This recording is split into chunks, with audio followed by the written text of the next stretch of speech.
Welcome to the First Friday video for April 2021.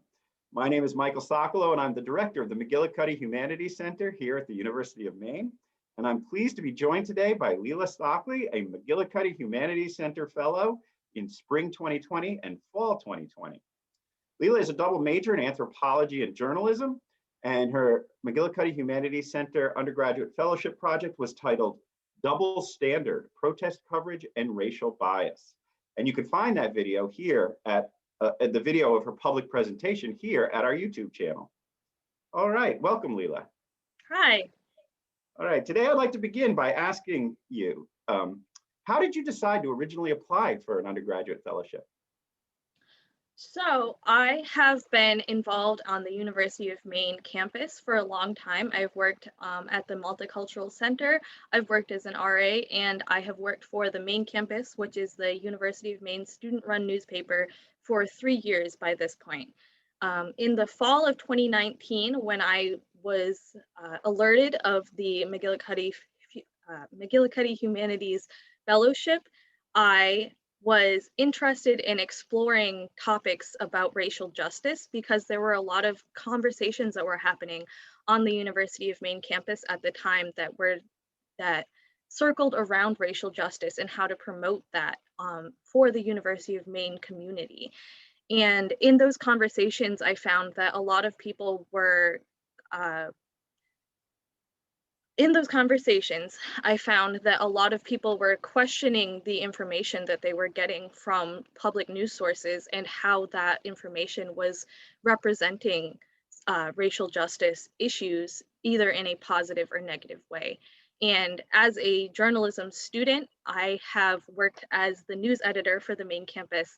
And through that position, I was seeing a lot of these conversations about how students can be involved in promoting racial justice and having these conversations.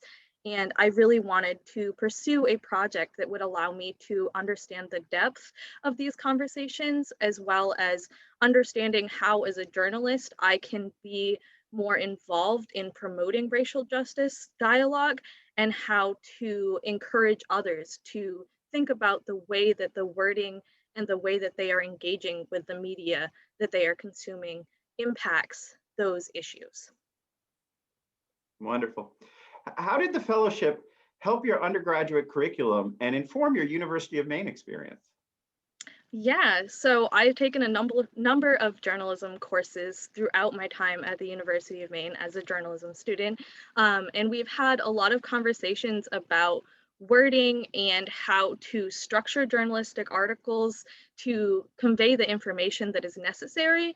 But I often found that in those conversations, there was a lot of nuance that was being left out. And as a person of color practicing journalism, there aren't a lot of people like me in my field, especially in Maine. And I really wanted to explore how to have those conversations about language that was being used to talk about marginalized communities. And in my experiences at UMaine, I've been able to create connections between different student groups that represent marginalized communities. I've been able to interview and connect with various individuals on the University of Maine campus and talk about those experiences. And those all really kind of led me to this idea that there needed to be more of an exploration of the language that journalists are using to talk about marginalized communities, because journalists really are the forefront of all of the news that you're getting and all of the social and political ideologies that people adopt. And I really wanted to be able to expand on some of the coursework that I had already experienced and think about the ways that maybe the skills that I am being taught could be expanded upon, and maybe there is more nuance to these conversations that we need to be having. Excellent. And that leads me to my next question, which is, what lessons will you take from the project into your new digital editing job at the Bangor Daily News?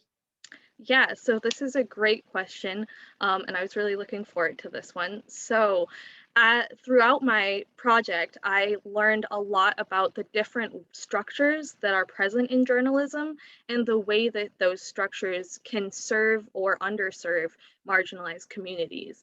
And as a journalist that is currently practicing in the state of Maine, I find it incredibly important to understand the breadth of the community that I am serving.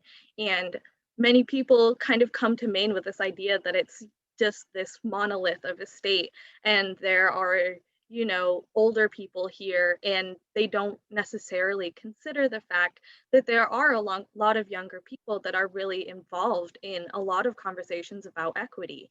And throughout my project, I learned that there are structures as a journalist that I have been trained to use that might not necessarily be the best way to approach an article that might be covering a sensitive topic, such as Black Lives Matter. And in my job as a digital editor, I go through a lot of content every day. And I really want to make sure that the content that I am producing and that I am presenting to the public that is reading my work encompasses language that is inclusive and highlights really important ideas that add to our community and that really uplift others in our community, rather than just saying that this is the news and you're going to have to deal with the way that this is being said. I think that there is definitely a more inclusive way to reframe journalism. And I think that going forward, I really want to incorporate that into the way that I practice in my field. Excellent. All right, and finally, what advice would you give to an undergraduate at the University of Maine who's considering applying for the McGillicuddy Humanities Center Fellowship right now? I would say to anyone that is considering applying for a McGillicuddy Fellowship to go for it. There may be some of those initial anxieties of, well, I don't know what research topic I want to do or if this research topic is pertinent. And those are things that you can kind of iron out, and the McGillicuddy Center will absolutely give you the opportunities to reflect and connect with your community to really understand the issues that are really pressing issues and issues that students should be involved in. There are always going to be challenges to research, and the McGillicuddy Center has given me ample opportunities to really expand on my own research practices. And I have been offered multiple opportunities to network with people, and these have really helped me to get where I am. So I would absolutely say just go for it, and you never know your potential until you actually shoot your shot. Wonderful. All right. Thank you very much, Leela. I want to thank Leela for being our guest on the first Friday of April 2021. And congratulations, Leela. You'll be graduating very soon, right? May? In about 5 weeks? Absolutely. I'm planning on graduating in May. That's wonderful. And we're very proud of you. And thank you for joining us today. And have a great month. Thank you for the opportunity to be here, and I appreciate all of the support that I've gotten from the McGillicuddy Foundation.